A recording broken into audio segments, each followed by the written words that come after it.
Well, folks, America is still reeling from the courtroom bombshell that nobody saw coming. Tyler Robinson, the man who's accused of assassinating Charlie Kirk, begged a Utah judge to spare his life. But here's the twist that shook the entire nation. While Robinson pleaded for mercy, it was his own family, the people who once tucked him into bed, prayed with him at church, and gave him the very first rifle, in fact, the very rifle that he used, who turned him in. Those family members turned him in, exposed his darkest secrets, and left him with nowhere to hide. Now, think about that for a second, okay? A son on his knees for mercy, while his father, his siblings, and even his closest friends shattered what little defense he had left. Family loyalty? Gone. Blood ties? Gone. Broken.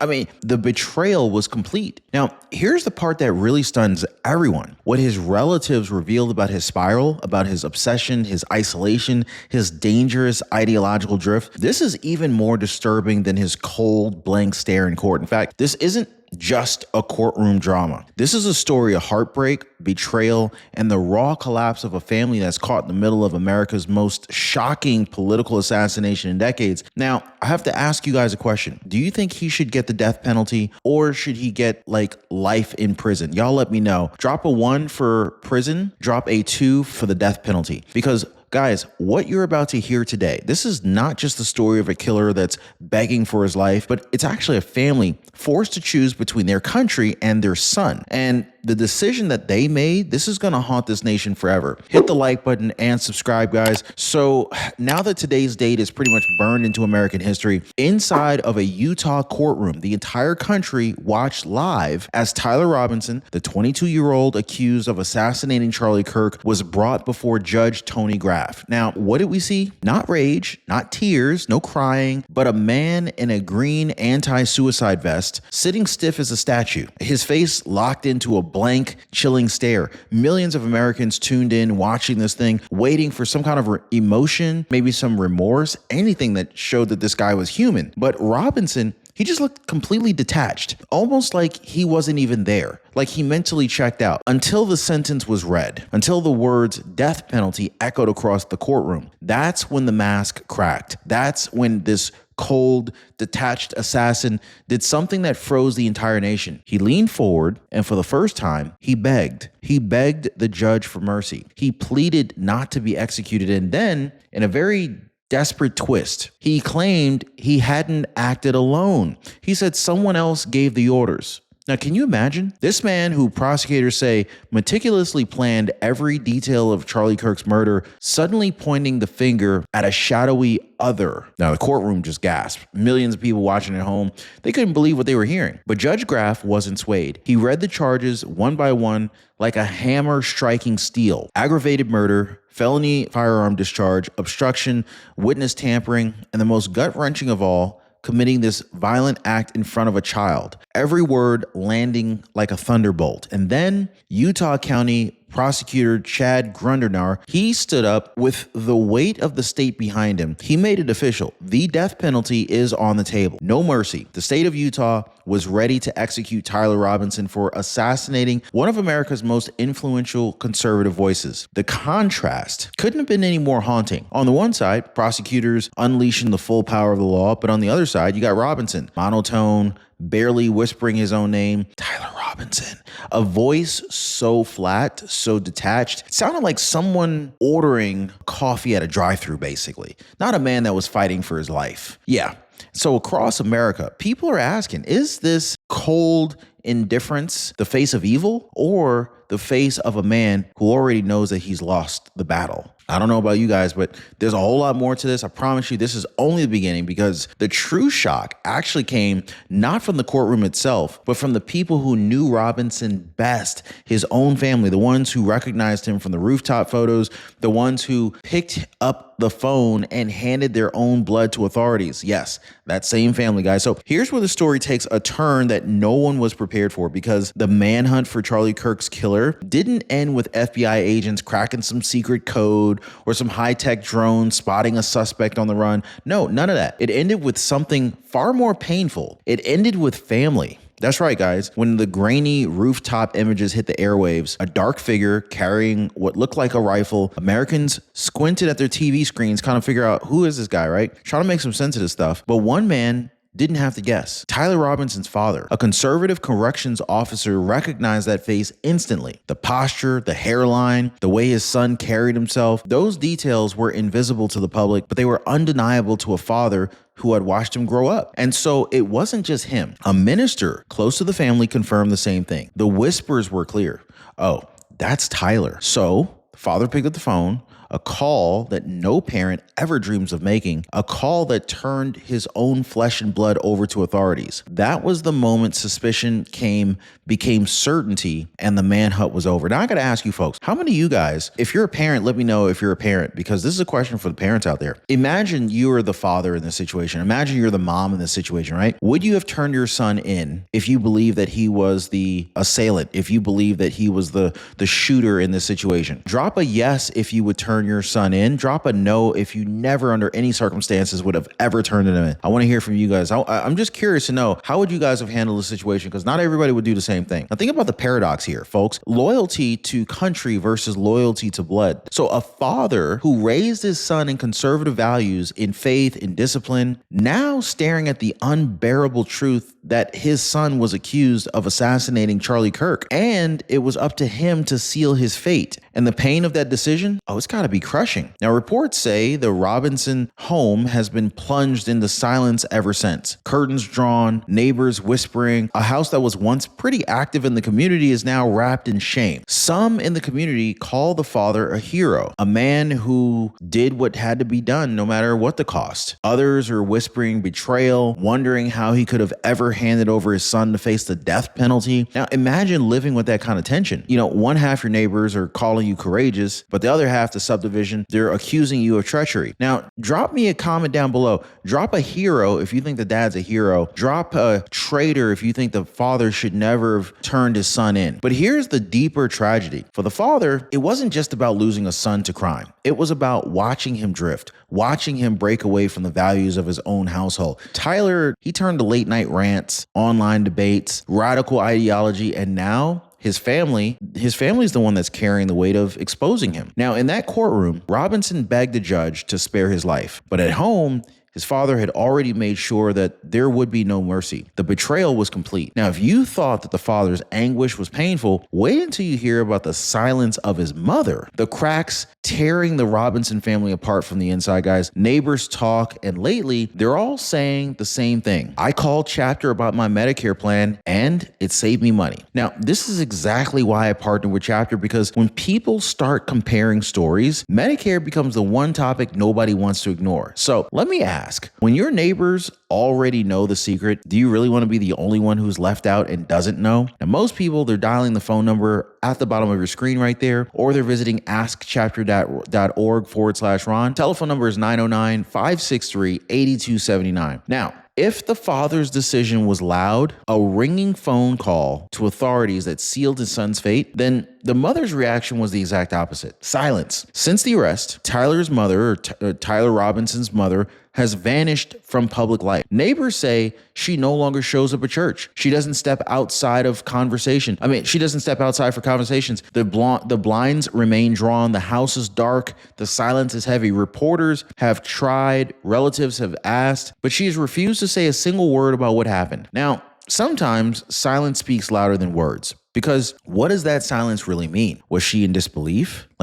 Did she see the signs, the isolation, the obsession, the ideological drift, and then kind of push them away as just phases? Oh, he's just going through a phase. Or is the silence simply just unbearable grief of a mother who can't reconcile the boy that she raised with the assassin on the rooftop, right?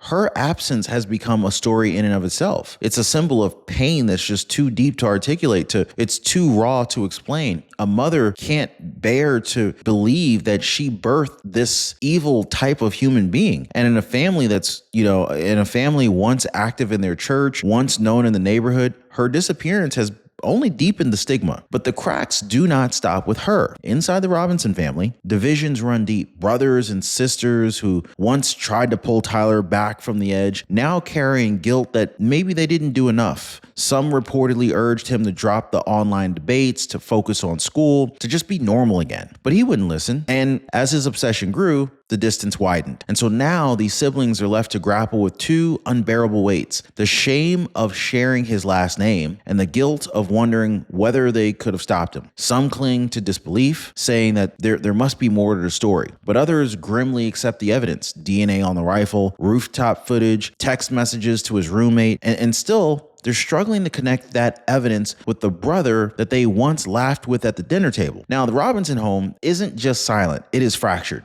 I mean, half the family, they're in disbelief. The other half, they're haunted by acceptance. And the siblings, well, they're trapped between a past that feels like a lie and a future that will never let them escape the shadow of their brother's choices. This isn't just one man on trial. It's really an entire family collapsing under the weight of this one boy's action. But it doesn't stop at family. Friends and classmates, the ones who sat beside him in school, who played on his team, who once thought he was just quiet, they saw the red flags too. Their memories are now painting a very chilling picture of a slow, dangerous unraveling. So while the family was breaking in silence, the voices of friends and classmates, they started to surface, and their stories paint a very disturbing picture of a very slow, steady unraveling. So at one time, Tyler Robinson was described as shy, quiet, okay? The kind of student who doesn't cause trouble, who kept to himself. But over time, that changed. Classmates remember the sharp edges forming in his personality, the late night online arguments that went long on after everyone else had logged off, the way he would bombard conversations with statistics and memes and confrontations about politics and gendered ideology. What began as banter turned into obsession. Friends say he carried that intensity into everyday life, angry, combative, even when no one wanted to argue. Like a former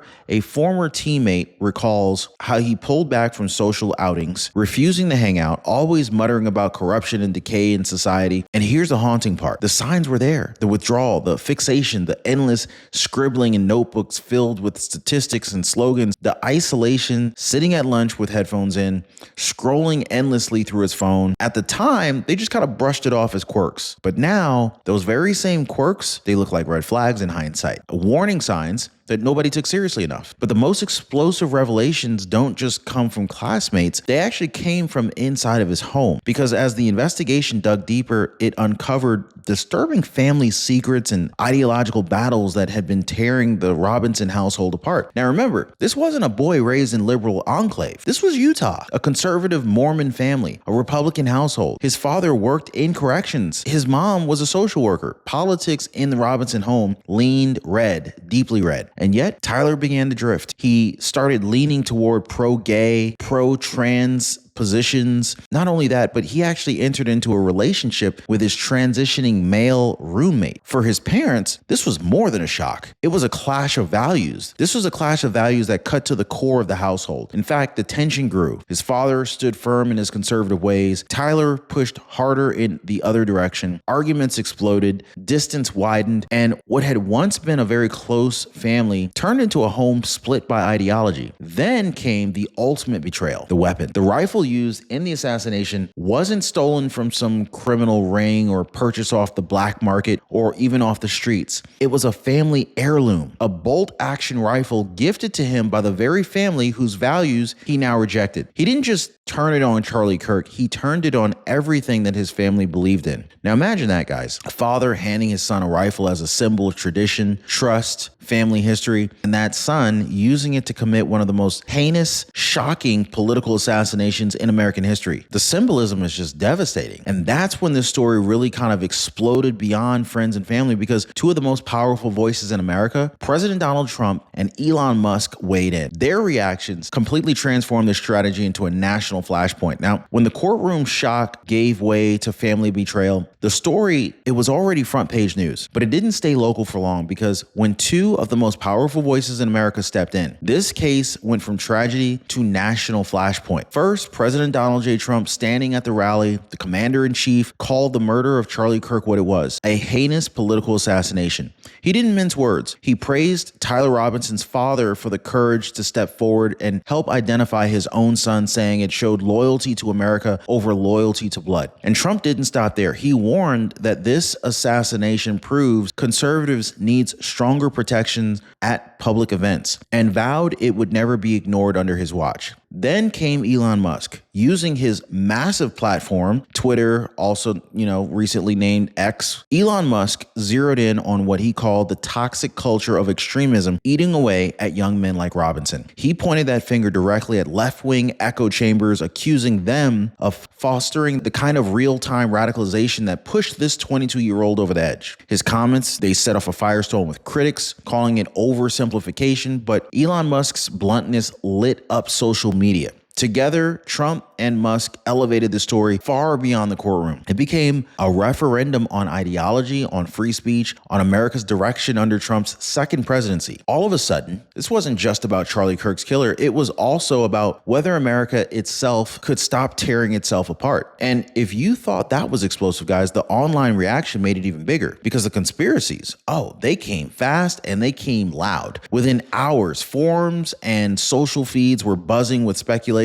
Was Robinson really acting alone, or was this a coordinated hit? Some claimed to see hand signals in the crowd. Others spun these wild stories of shadowy networks pulling strings. Even mainstream platforms saw hashtags explode, linking Robinson's background to government grooming, indoctrination, and deep state plots. On YouTube and TikTok, comment sections went nuclear. One viral comment read, "Imagine turning in your own blood. What did the father know that we don't?" Another one racked up tens of thousands of likes, insisting that the silence of Robinson's mother meant that there were still secrets being hidden. Now, here's the truth, guys. Authorities confirmed only one suspect, Tyler Robinson. The family tips were what really cracked this case wide open. But by then, fact checkers, they were playing whack-a-mole with an online wildfire. Speculation had already outpaced reality. This is just what happens in America today. A tragedy doesn't just play out in a courtroom, it plays out in millions of feeds, where fact, rumor, and imagination blur into one viral storm. But here's really where the public tore itself apart online. Because behind closed doors, two families, the Kirks and the Robinsons, were living through very different kinds of agony. One grieving a husband and a father lost, the other destroyed by the shame of their own son. Now, while America was arguing in the comment sections and leaders sparring over ideology, who's right, who's wrong, whose fault, two families were left shattered, and their pain couldn't be any more different. Now, on the one side, you got the Kirk family. Erica Kirk, now a widow, stood before mourners and vowed to carry on her husband's mission. In a unanimous decision, she was chosen to lead Turning Point USA, fulfilling Charlie Kirk's wish for her to guide the movement that he built. Her grief is public, raw, and it's unbearable. Raising children without their father,